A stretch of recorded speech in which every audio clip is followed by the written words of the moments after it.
Bismillahirrahmanirrahim. Assalamualaikum warahmatullahi wabarakatuh. Alhamdulillahirrabbilalamin. Anak-anakku yang Bu Guru banggakan dan Bu Guru cintai karena Allah, alhamdulillah pada kesempatan hari ini kita bisa melanjutkan pembelajaran kita. Baik, anak-anak, hari ini kita masuk ke pembelajaran 3, masih di subtema 2, yaitu hewan sahabatku. Tujuan pembelajaran kita hari ini yang pertama adalah dengan mendengarkan teks tentang hewan, nanti anak-anak bisa menemukan ide pokok atau gagasan utama. Selanjutnya, anak-anak juga bisa mengidentifikasikan cara perkembangbiakan hewan secara vegetatif. Baik, langkah mendengar teks laporan. Jadi, gagasan pokok merupakan pokok permasalahan yang diulas dalam suatu bacaan. Jadi, gagasan pokok atau ide pokok terdapat pada kalimat utama. Kemarin kita sudah membahas itu ya. Nah, ketika kita akan menentukan gagasan pokok di dalam teks yang kita dengar, maka ada beberapa langkah yang harus anak-anak tekankan. Jadi, yang pertama apa anak-anak? Yang pertama adalah dengarkan. Dengarkan dengan seksama pembacaan teks, baik itu oleh Pak Guru atau Bu Guru atau oleh teman kita. Jadi, ketika kita akan menentukan gagasan pokok dari bacaan yang kita dengar, maka langkah yang pertama adalah dengarkan dulu dengan seksama. Selanjutnya, yang kedua adalah catat kata kunci dari tiap paragraf yang anak-anak dengar. Jadi setiap paragraf kita catat kata kuncinya. Yang ketiga, itu adalah tentukan gagasan atau ide pokok tiap paragraf dari teks yang kamu dengar tadi. Tadi di mana letaknya gagasan pokoknya atau ide pokoknya apa? Ditentukan. Nah, seperti itu ya. Itu adalah langkah-langkah ketika akan menentukan gagasan pokok di dalam teks yang kita dengar. Baik, kemarin kita sudah membahas tentang perkembangbiakan hewan secara generatif. Hari ini kita akan masuk pada perkembangbiakan hewan secara apa anak-anak?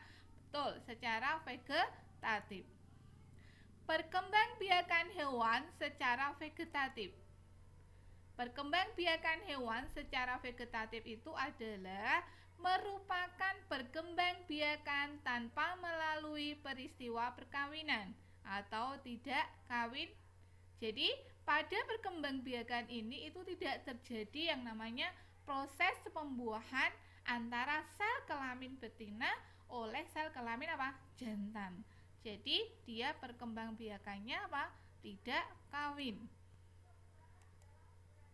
Jenis perkembangbiakan secara vegetatif ada bermacam-macam anak. Yang pertama itu adalah membelah diri. Jadi, perkembangbiakan hewan dengan membagi tubuhnya menjadi dua bagian sama banyak. Biasanya ini adalah untuk hewan bersel satu. Contohnya apa? Amoeba. Jadi ini seperti ini anak-anak amoeba.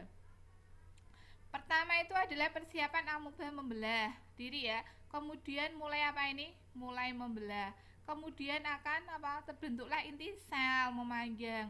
Kemudian inti sel membelah diikuti dengan pembelahan sitoplasma ya. Nah, kemudian akan terbentuk apa?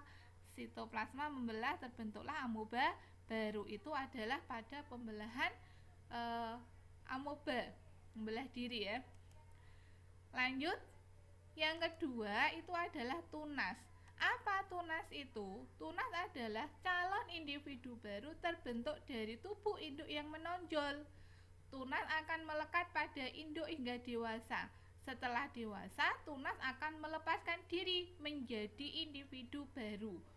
Seperti ini ya, contohnya adalah hidra. Ini hidra anak-anak. Pertama menonjol, kemudian tumbuh. Nah, setelah dewasa maka dia akan melepaskan diri menjadi tumbuh baru.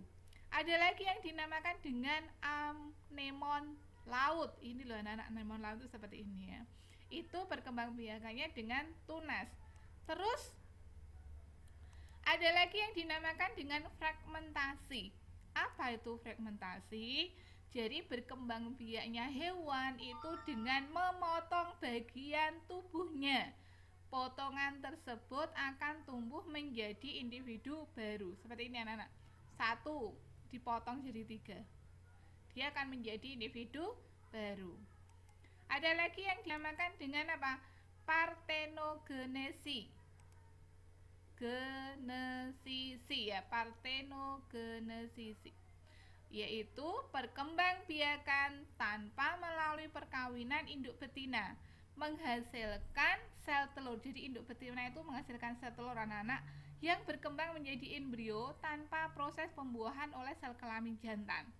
Jadi dia tanpa melalui perkawinan, tapi dia menghasilkan sel telur anak-anak. Lah sel telur tadi itu berkembang menjadi sebuah embrio tanpa harus ada proses apa tadi? Pembuahan oleh sel kelamin jantan. Apa contohnya? Ini. Jadi sering kita temui ada lebah, ada apa lagi? Tawon, ada lagi kutu air, ada lagi apa? Komodo, ada lagi apa? Semut. Nah, itu.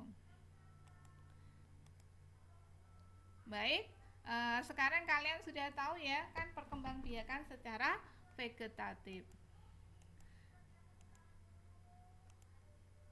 Itu dulu yang bisa Bu Guru sampaikan. Mohon maaf jika banyak salah dan hilaf. Walakum minkum. Assalamualaikum warahmatullahi wabarakatuh. Selamat belajar anak-anakku semuanya.